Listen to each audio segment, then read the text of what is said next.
Richard Schoelerman. And I'm Jackie Schoelerman.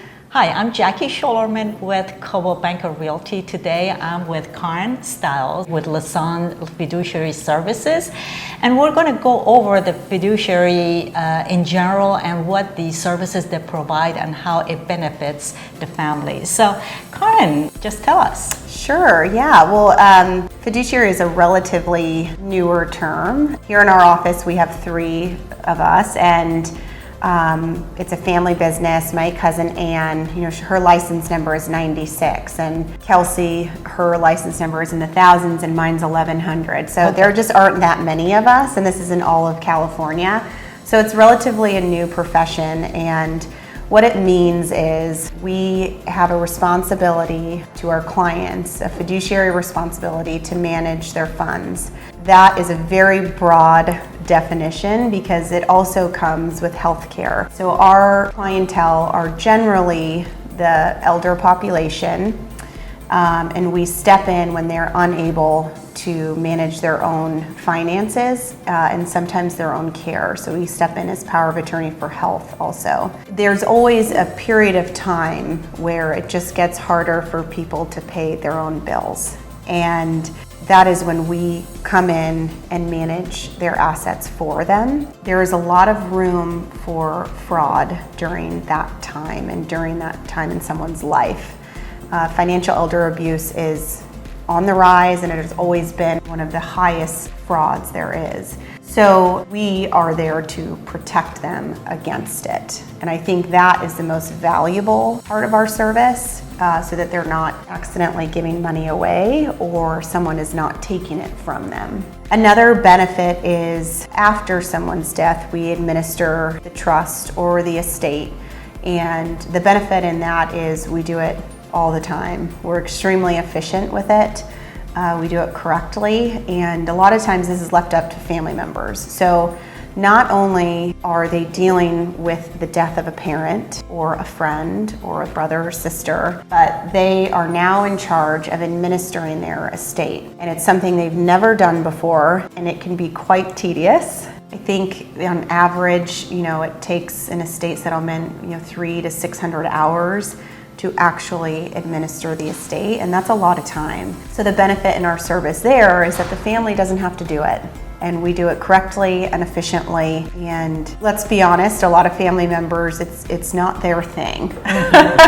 Money and administrative tasks and following the legal aspects of probate, it doesn't come easily to people, and that is a main reason why just some family members or children shouldn't be put in charge of it, which, they have many other better qualities in themselves, but that just may not be one of them. We also see that, every family thinks, no, my kids won't fight, or my family won't fight over this. And the reality of that is, it always causes a little turmoil. And once a brother or a sister steps in as trustee, they are no longer brother or sister, they are trustee.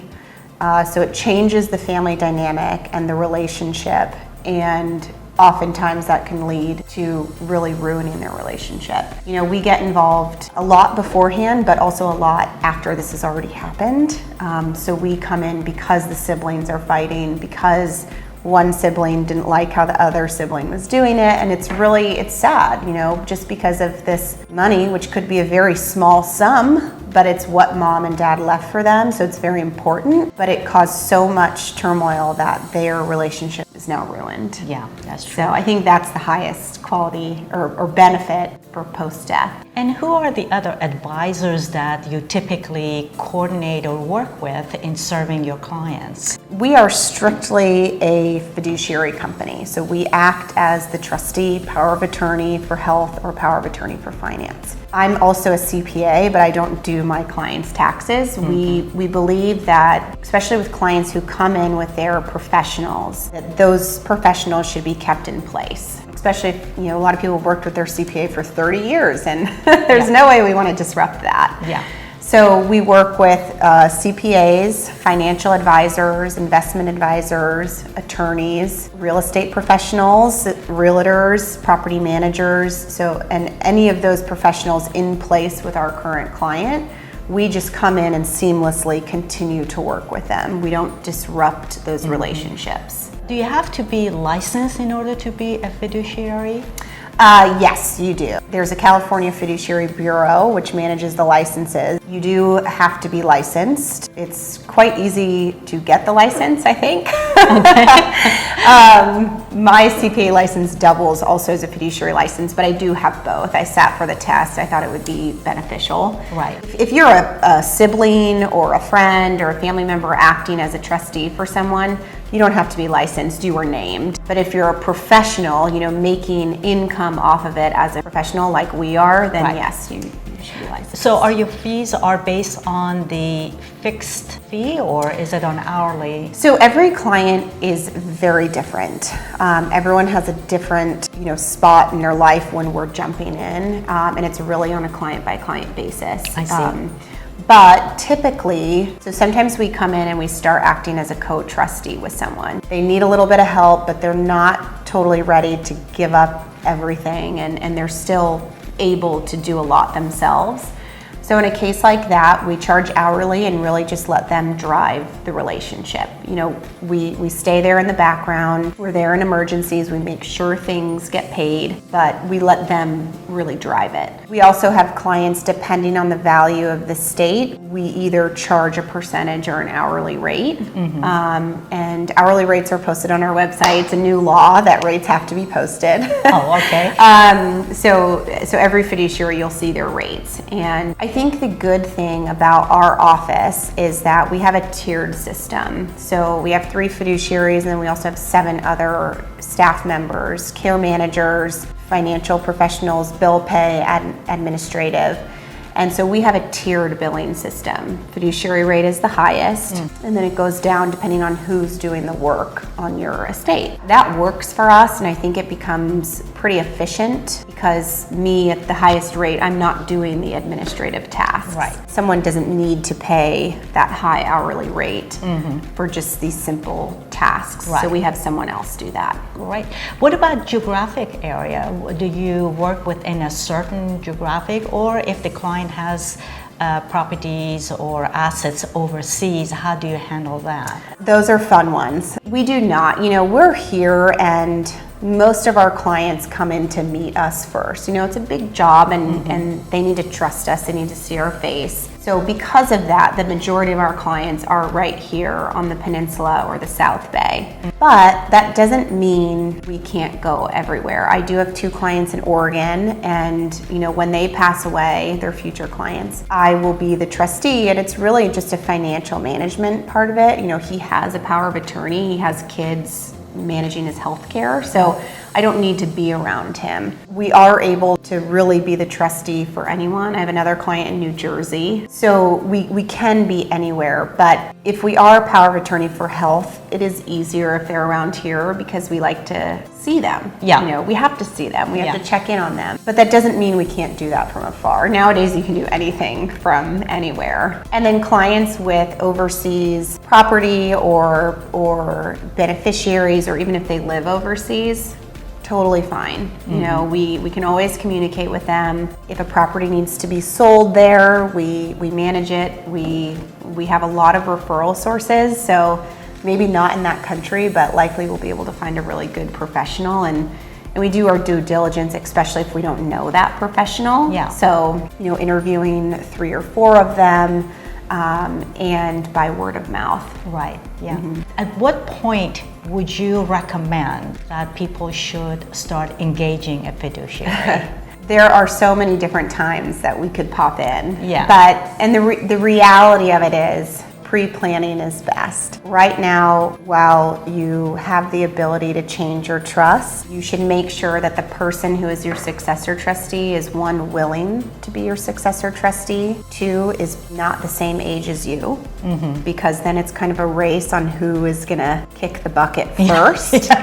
And you just don't want to risk it. Yeah. And also, inevitably, a lot of people do come into dementia or Alzheimer's at the end of life, and they don't have the ability to know that they have that. So then you're putting your estate at risk with someone else that may have dementia, and then things don't get handled. We're dealing with a very large trust that for the last 5 years, the trustee has had dementia and not been taking care of things. So now we're here to clean up that mess. So that happened. So you want to make sure the family member or friend is willing, age appropriate, and if there isn't anyone that you can find that you trust or that you feel extremely comfortable, then I think a private fiduciary is something that they should explore. And in order to change your trust, you have to have capacity, you have to know what you're doing, and you have to go through this thoughtful process of choosing this person. So the earlier you do that, the better. Yeah. And it can always change. We have clients who are in their 40s and 50s who have named us because their kids are young. And it's like, that's okay. You know, in 20 years when your kids are able, change your trust. Yeah. That's it. So it's a really easy change. I recommend everyone just glancing at their trust once a year to make sure it's still what they want, Right. including who the successor trustee is. It's very important. So it can happen as soon as you make your trust, or it can happen when things in life change and maybe that friend or that family member that you named now lives across the US and you don't think that they should, and you're starting to get older. You could do it then. You can do it at any time, but really it's a forethought. And I know a lot of people do not like to think of it. They think about it, and ultimately it's death. And Yes. it's hard to think about, and it's hard to plan for, but it is very necessary. Right. Well, it's part of the life cycle too. It is, It's yeah. a reality that you Yeah. have to be planned for. Thank you. Karyn, what is the best way to get hold of you? Your full information. Sure. Our website is lassahnnfiduciary.com. How do you spell that? I know. It's LASSAHNFIDUCIARY. I'm very good at that because that's our email. And we say it a lot, but lassahnnfiduciary.com, and you'll be able to see many of the ladies in our office. We're an office of 10 women, all really good friends. It's really a great environment. From there, all our email addresses are on there, our phone numbers. We do not speak with clients if they just call and want to speak to a fiduciary right away. We don't talk to them right then. We would be on the phone all day. Yeah. So what we do require is a future client to fill out our new client questionnaire, which is online. Yeah.